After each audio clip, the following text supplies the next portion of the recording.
Bien-aimés, que la paix qui surpasse toute intelligence soit votre partage. Merci encore pour ces temps de communion, ces temps d'adoration avec le Seigneur. Nous croyons que Dieu est celui-là qui fait toutes choses bonnes dans sa présence. C'est ce que nous avons de mieux, la présence de Dieu. En plus de la présence de Dieu, il la manifeste par sa parole. Nous voulons écouter sa parole qui nous transforme, qui nous libère, qui nous amène de gloire en gloire par son Esprit Saint. Merci encore, Seigneur, pour ta parole qui est claire. Merci pour ta parole qui nous transforme, qui nous libère, qui nous façonne. Laisse que ton nom soit béni dans le nom de Jésus. Amen. Bien-aimé, j'aime à le dire, j'ai été jeune, j'ai vieilli et je vois que les gens, c'est les gens.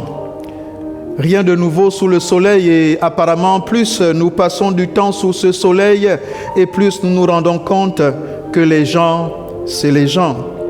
C'est un peu difficile de le dire, que dans notre foi, nous nous rendons compte que les hommes sont vraiment difficiles. Lisons la parole de Dieu. La Bible dit à Timothée, c'est Paul qui parle à Timothée en 2 Timothée chapitre 3. Les versets 1 à 3, il dit ceci: « Sache que dans les derniers jours, il y aura des temps difficiles. » Dans les derniers jours, il y aura des temps difficiles. Car les hommes seront égoïstes, amis de l'argent, fanfarons, hautains, blasphémateurs, rebelles à leurs parents, ingrats, irréligieux, insensibles, déloyaux, calomniateurs, intempérants, cruels, ennemis des gens de bien. Arrêtons là la liste. Oui, il dit, dans les derniers jours, il y aura des temps difficiles. Oui, nous voyons donc que les temps difficiles sont davantage occasionnés par l'attitude des gens. Les temps difficiles ne sont pas tellement des tribulations qui viendraient ex nihilo, des situations compliquées, nos maladies, nos problèmes intrinsèques, non, mais c'est plutôt l'attitude de ceux qui nous entourent. Et il se trouve encore que cela peut être plus difficile lorsque nous nous rendons compte que ces gens sont très proches de nous, tout à côté de nous, parfois dans la famille, parfois dans le cercle le plus restreint. Les derniers jours seront plus difficiles. Pourquoi? Parce que les gens seront égoïstes, amis de l'argent, fanfarons, hautains. C'est difficile de se rendre compte que nous avons l'impression qu'autour de nous, les gens sont de plus en plus motivés par des choses non essentielles. Des choses non essentielles. Le titre de mon message ce jour est « L'amour qui sauve ». L'amour qui sauve. Nous devons aimer ce qui va nous apporter la vie. L'amour d'autre chose peut nous emmener la mort. Et c'est ainsi que 1 Jean 2,15 nous le dit bien clairement. 1 Jean 2,15 dit « N'aimez point le monde, ni les choses qui sont dans le monde. Si quelqu'un aime le monde, l'amour du Père n'est point en lui. » Si quelqu'un aime le monde, l'amour du Père n'est point. Nous pouvons aimer beaucoup de choses. Nous pouvons être motivés par plusieurs choses. Nous avons des lobbies, nous avons des passions. Il n'est pas interdit d'avoir des passions. Mais là où est notre cœur, là où est notre trésor, là est notre cœur. Lorsque j'étais plus jeune, je tordais ce texte et j'aimais dire là où est mon cœur, là aussi est mon trésor. Mais en vérité, c'est là où est notre trésor qu'est notre cœur. En vérité, en fait, c'est Matthieu 6, 21 qui le dit. Car là où est ton trésor, là aussi est ton cœur. Là où est ton trésor. Là où tu as mis de l'importance, ce après quoi tu cours, ce dont tu fais la priorité, ce qui est pour toi l'essentiel, c'est là où est ton cœur. Il y a d'abord une vision, il y a un désir, il y a un soupir qui amène ton cœur dans la direction de ton soupir. Il y a une motivation, il y a une pensée. En vérité, nous ne nous trompons pas, ce sont nos pensées, c'est comment est-ce que nous sommes motivés qui détermine finalement notre cœur. là où est notre trésor, c'est là où est notre cœur. Qu'est-ce que nous avons comme trésor? Après quoi est-ce que nous courons? En fonction de ça, nous sommes définis. Et la Bible dit que le danger, c'est ce qui nous motive effectivement, ce qui est notre trésor. Notre trésor peut être d'être à tout prix le premier. Notre trésor est de pouvoir arriver. Notre trésor est de pouvoir être distingué. C'est ainsi que finalement, en fonction de ce après quoi on court, notre cœur est façonné. Notre cœur est façonné. Et la Bible nous dit, attention, les temps seront plus difficiles parce que chacun va courir après ses propres ambitions. C'est ainsi que parce que nous sommes motivés par ce qui est notre objectif, eh bien, tous les moyens finalement, tous les moyens sont bons pour y arriver. C'est ainsi qu'on devient insensible. On devient déloyal, on devient calomniateur, on devient ennemi de gens de bien parce que nous voulons juste satisfaire notre besoin. Nous voulons juste satisfaire notre besoin. Je disais, le titre de mon message, c'est « L'amour qui sauve ». L'amour qui sauve. Oui, je tire ce titre en fait d'un autre texte de Paul aux Thessaloniciens. Paul aux Thessaloniciens, il les avertit encore aussi. Paul était là pour nous exhorter, nous encourager par rapport à garder la foi. Comment garder la foi? Il viendra des temps difficiles, mais il faudrait que nous puissions tenir ferme dans notre foi, que nous ne puissions pas nous laisser distraire. Et là, dans 2 Thessaloniciens au chapitre 2, que j'aimerais lire avec vous, 2 Thessaloniciens chapitre 2, c'est le cœur même de notre exhortation. C'est ce chapitre dans lequel Paul nous encourage encore par rapport à ces temps de la fin. J'aimerais lire plusieurs versets et m'arrêter sur l'essentiel, celui qui est le verset 10. Lisons à partir du verset 1er de 2 Thessaloniciens. Pour ce qui concerne l'avènement de notre Seigneur, oui, notre Seigneur Jésus-Christ et notre réunion avec lui, nous vous prions, frères, de ne pas vous laisser facilement ébranler dans votre bon sens et ne pas vous laisser troubler soit par quelque inspiration, soit par quelques paroles ou par quelques lettres qu'on dirait venir de nous, comme si le jour du Seigneur était déjà là. Verset 3.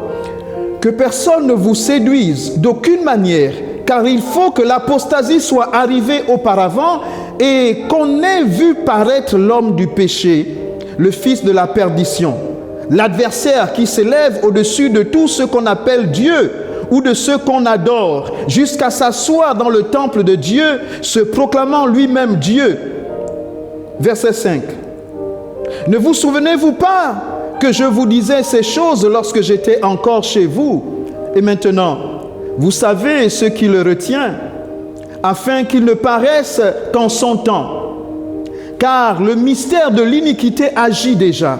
Il faut seulement que celui qui le retient encore ait disparu, et alors paraîtra l'impie, que le Seigneur Jésus détruira par le souffle de sa bouche, et qu'il anéantira par l'éclat de son avènement. L'apparition de l'impie se fera par la puissance de Satan, avec toutes sortes de miracles, de signes et de prodiges mensongers. Et, verset 10,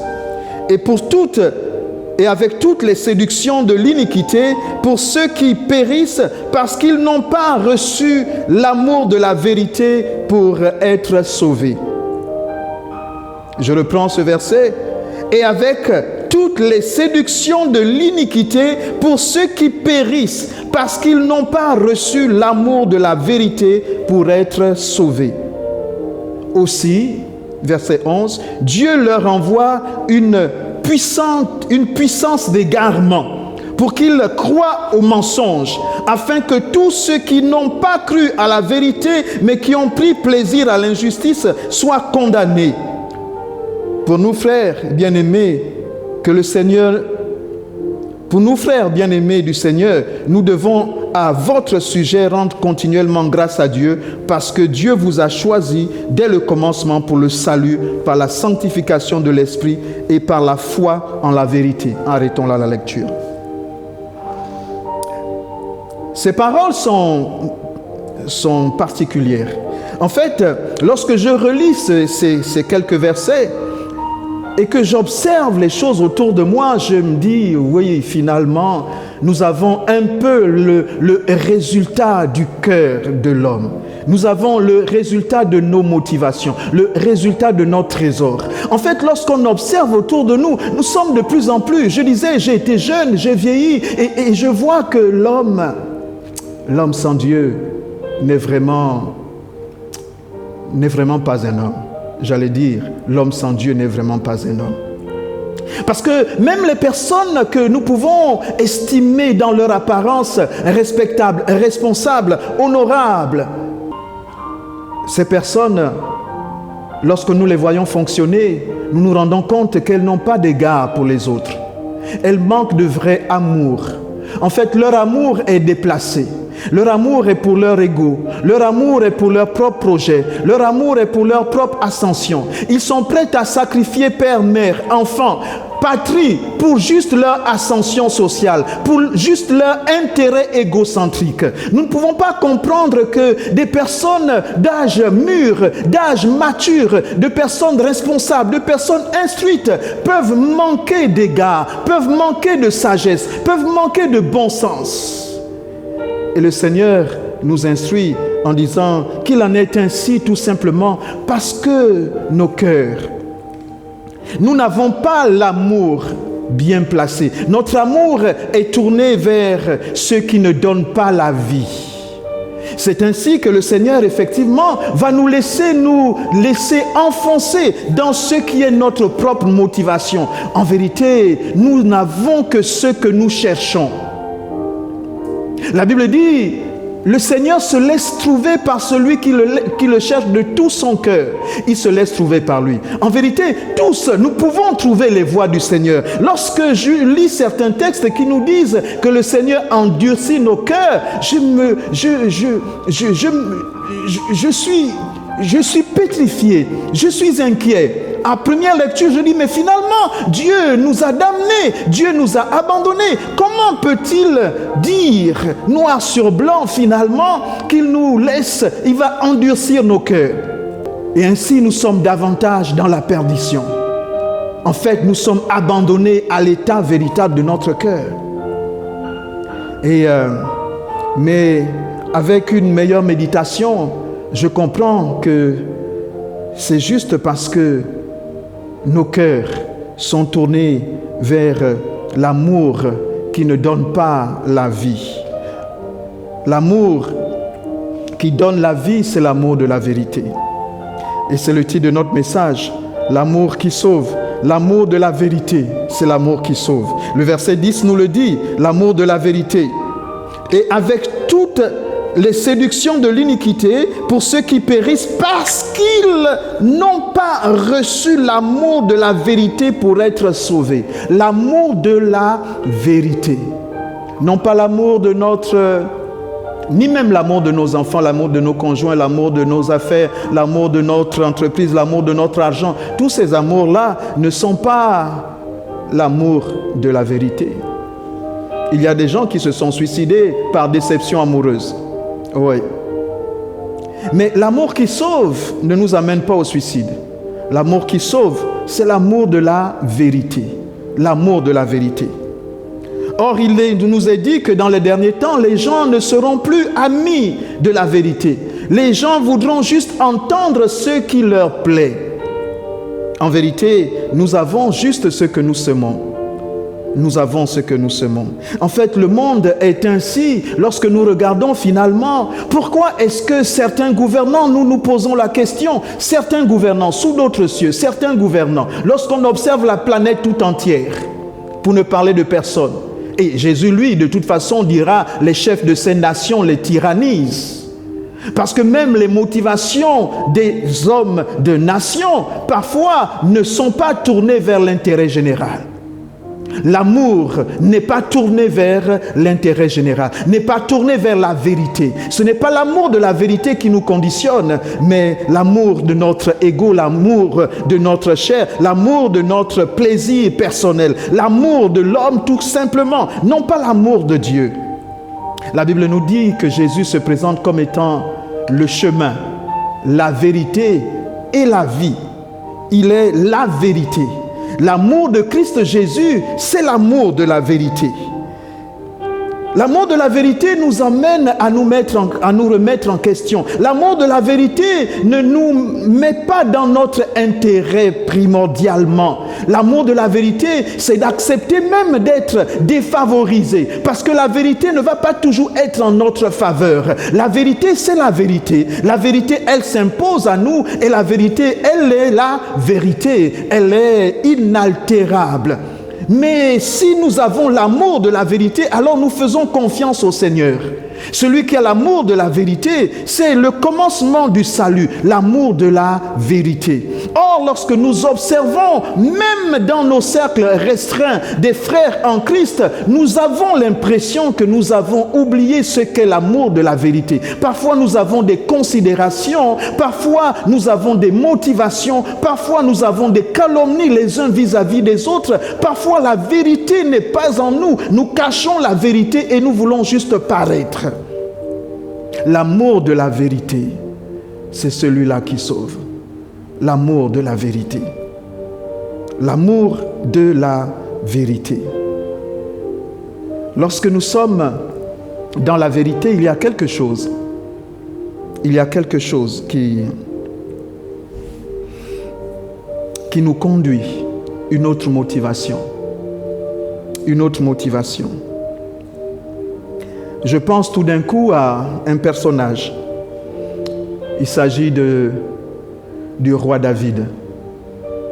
Le roi David, c'est en 1 Samuel au chapitre 24, 25, 26. Il nous est conté son histoire avec Saül, le roi Saül. Voyez-vous, David avait déjà été oint par le Seigneur, par Samuel, de la part du Seigneur. Il avait déjà été oint roi. Mais il se trouve que Saül était encore sur le trône. Et Saül il en voulait à mort à David. Et l'histoire, lorsque vous lirez ces chapitres, il a mis toute une armée derrière David pour l'exterminer, pour le tuer, pour le mettre à mort. Il a mis toute une armée, des milliers de personnes aux trousses de David, parce que Saül voulait le tuer, parce qu'il était jaloux de ce que David était apprécié par le peuple. Il sentait bien que voici là quelqu'un qui était oint à sa place, même s'il n'avait pas assisté, il le sentait. Vous savez, parfois, nous pouvons sentir à côté de nous des personnes qui ont une prédestinée ou qui ont un appel, qui ont comme diraient les gens dans un jargon populaire, une étoile. Il y a des personnes qui, lorsqu'ils regardent des plus jeunes, ils éprouvent de la jalousie. Vous pouvez voir un jeune dans son attitude plein de talent, on dit celui-là, il a de l'avenir. Et puis, c'est bien connu, une jeune recrue, un jeune qui rentre dans une entreprise, les plus âgés, les plus anciens sont là et ils se sentent menacés. Ils se sentent menacés parce que ce jeune serait venu peut-être anticiper notre retraite. J'en sais quelque chose. Pour être passé par là, oui. Dans le milieu séculier, dans le milieu entrepreneurial, souvent, effectivement, les gens ont peur de leur emploi et sont parfois tentés d'aller de ci, de là pour se défendre sur leur emploi. Et lorsqu'ils voient des compétences jeunes à côté d'eux, ils développent des sentiments d'hostilité, des sentiments grégaires, des sentiments de jalousie, des sentiments d'opposition. Et ainsi, on est prêt à aller au pire. Oui, c'est bien connu dans nos traditions, sociétés africaines, c'est bien connu, l'histoire de fusil nocturne professionnel. Oui. Les personnes sont parfois béats, sont parfois étonnée, en fait, spéculative, quant à ce qui leur arrive de façon inexpliquée dans leur lieu de travail. Et lorsqu'ils vont de ci, de là, et les explications sont souvent n'aurais-tu pas reçu un fusil nocturne? Parce que la pratique, en fait, même si spirituellement il n'en est pas ainsi, mais dans nos mentalités, c'est sûr que les pensées sont déjà telles que, il suffit, la Bible nous dit, Jésus lui-même dira que lorsque tu as pensé, juste pensé du mal du mal sur ton prochain, eh bien tu mérites la géhenne. Tu es déjà condamné d'avoir juste pensé ce mal, parce que la pensée produit l'action. La pensée, c'est l'esprit, et l'esprit, c'est la chose. Le fait de penser du mal de quelqu'un, tu l'as déjà lié. Alors, fusil nocturne ou pas fusil nocturne, le fait d'être jaloux et de médire contre un jeune à côté de toi, c'est déjà de la sorcellerie. Oui, voilà, nous étions en train de parler de David. David, lui, voici, Saül était très jaloux de lui, en vouloir à mort. Et puis il arriva un moment où le Seigneur, par sa façon spéciale de faire, et c'est au chapitre 26, nous voyons toute l'armée de Saül qui est dans un assoupissement profond. Et le Seigneur livre Saül entre les mains de David. David se retrouve au chevet, pour parler de chevet, il se retrouve au pied de Saül qui dormait profondément. Et David était avec son serviteur. Son serviteur propose à David d'en finir totalement avec Saül. Parce que là, eh bien, tous les problèmes seront résolus. David pouvait être tenté de réfléchir et dire, oui, premièrement, Saül m'en veut, pourtant je ne lui ai rien fait de mal. Saül a mis toute une armée à mes trousses pour me tuer. Et puis voici que là, le Seigneur me le livre entre les mains. Le Seigneur lui-même a orchestré tout cela. Je suis dans une position légitime. Une position de légitime défense. Et d'ailleurs, c'est vraiment le Seigneur qui me le livre. Et puis, le serviteur de David lui dit, donne-moi juste l'autorisation. David lui dira, non. Il serait bien que nous puissions retrouver ce texte, mais je vous laisse juste l'exercice. Avec le temps qui nous est imparti, je vous laisse le soin d'aller lire 1 Samuel 26. Et vous verrez la réponse exacte de David. Il dira à peu près ceci, je ne peux pas toucher au oint de l'Éternel. Je ne peux pas toucher au oint. Qui suis-je pour ôter la vie au oint de l'Éternel? Voici David, à cause de là où était son cœur, il accepte même de laisser passer une occasion qui pourrait le propulser, qui pourrait le légitimer, qui pourrait le positionner. Oui. David a là une occasion pour se faire le lit. Parfois, nous pensons effectivement que nos ennemis sont une gêne. Et une fois nos ennemis seront passés, nous allons pouvoir régner librement. Et d'ailleurs, si nous pouvons un peu même anticiper, mettre un peu de feu, même de l'huile au feu pour anticiper leur consommation. Eh bien, David, lui, pourtant bien avantagé, il dit qu'il ne touchera pas au oint de l'Éternel. Comme une épreuve. Je vois cela comme si le Seigneur avait mis David dans une situation où il aimerait voir comment est-ce que ce David serait un bon roi. Un bon roi n'est pas celui qui cherche juste à prendre le pouvoir et dominer pour lui-même, trouver le résultat de pouvoir être enfin à la tête. Je discutais avec quelqu'un et il me disait, mon ami, tu sais le pouvoir, si tu n'es pas prêt à l'extrême, tu n'es pas digne du pouvoir. Parce que le pouvoir, ça s'arrache. Mais David, qui était oint roi, qui a été oint par Dieu, avait là la possibilité d'arracher le pouvoir, de prendre le pouvoir. Mais il ne l'a pas fait. Pourquoi? Parce que David était un homme selon le cœur de Dieu. Et son amour était conduit non pas par ses ambitions. D'ailleurs, vous verrez que David n'a jamais soupiré lui-même personnellement après le trône. C'est Dieu qui l'a oint pour qu'il en fasse sa destinée. Les choses dans lesquelles Dieu vous a oint, personne ne pourra vous les arracher. Les choses pour lesquelles Dieu vous a appelé, personne ne pourra en faire une contrefaçon. Nous paniquons, nous gesticulons, nous faisons des coudes parce que ce sont des choses pour lesquelles nous ne sommes pas sûrs que Dieu nous a équipés. David n'avait pas besoin. Et là, c'était un bon test pour lui, un bon test. Un bon test. Si tu me fais confiance, alors tu régneras. Mais si celui qui règne par l'épée, périra par l'épée.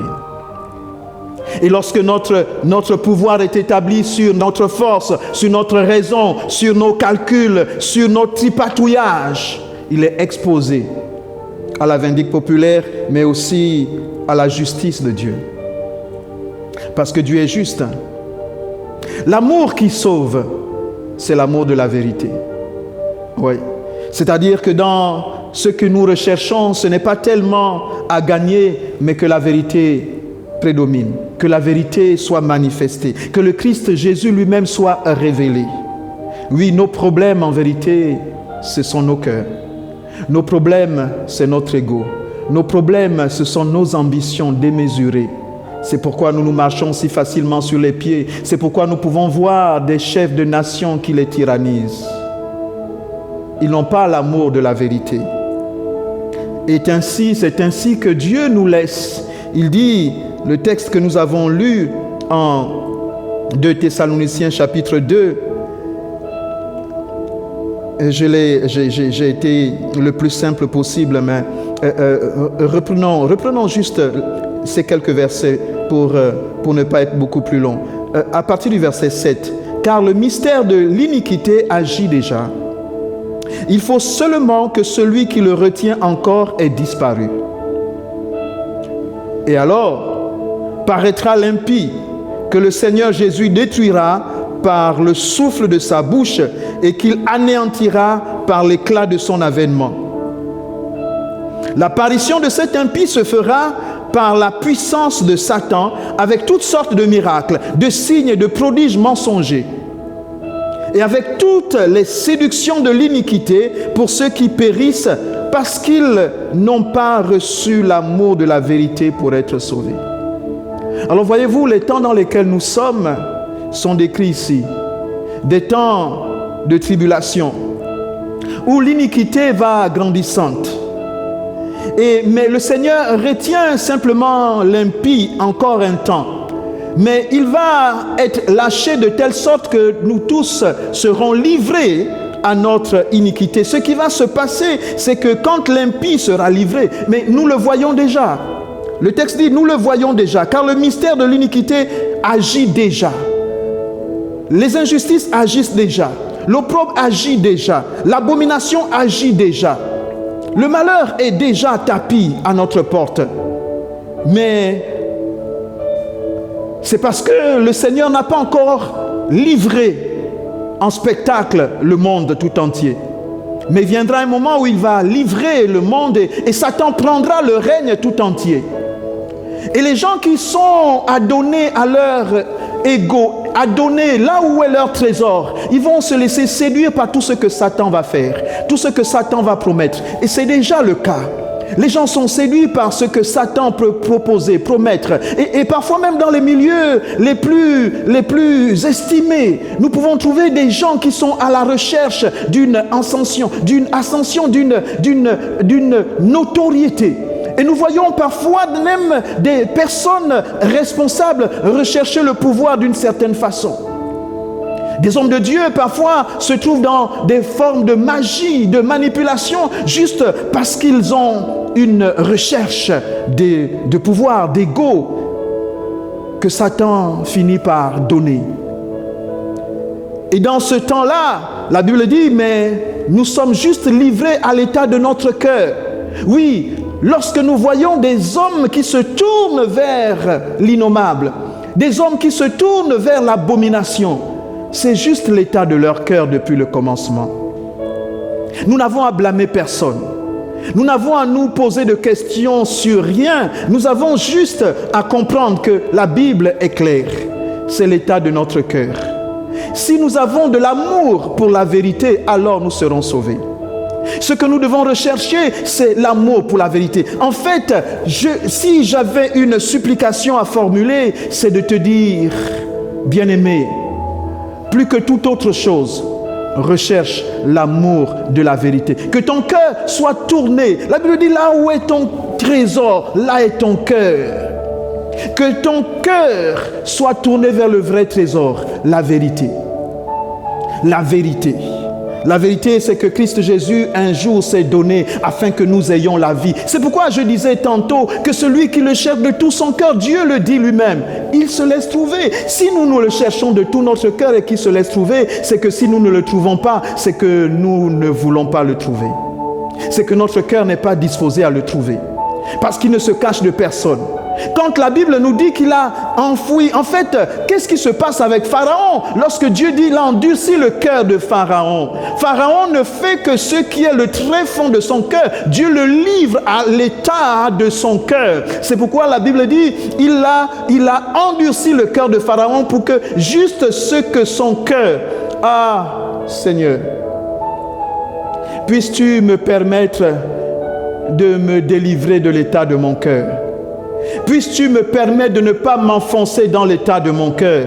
Puisses-tu me permettre de remettre en question mes priorités, mes ambitions personnelles. Puisses-tu me permettre... Seigneur, je ne veux pas être livré à l'état de mon cœur. Je reconnais parfois mon cœur tortueux, mon cœur envieux, mon cœur vaniteux, mon cœur égocentrique, égoïste. Oh Seigneur, ne me laisse pas être livré à l'état de mon cœur. Que mon cœur ait la capacité de rechercher la vérité.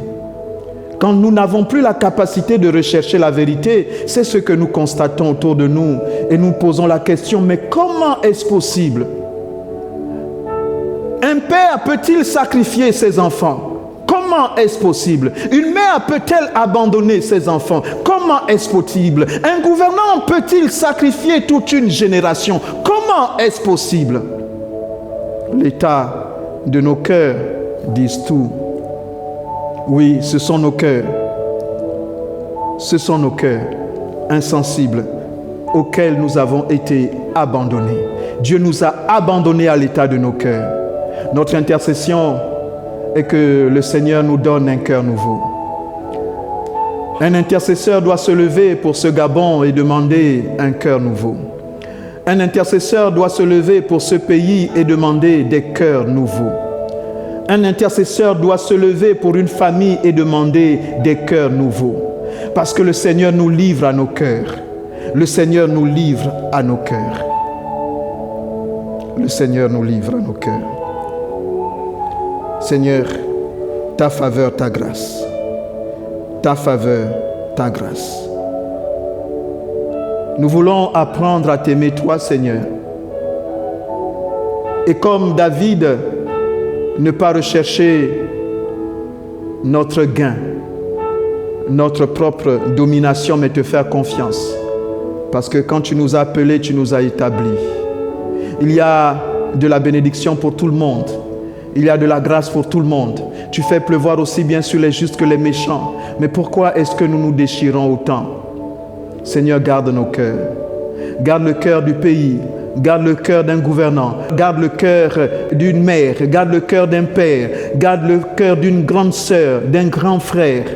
Donne de la compassion, Seigneur, aux uns aux autres.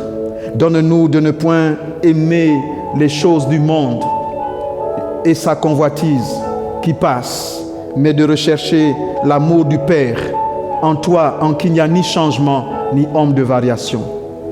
Que ton nom seul soit sanctifié, Père. Ma prière est que des sources d'eau vive jaillissent de nos cœurs et que nous puissions devenir de véritables flots d'eau vive. Que Dieu vous bénisse.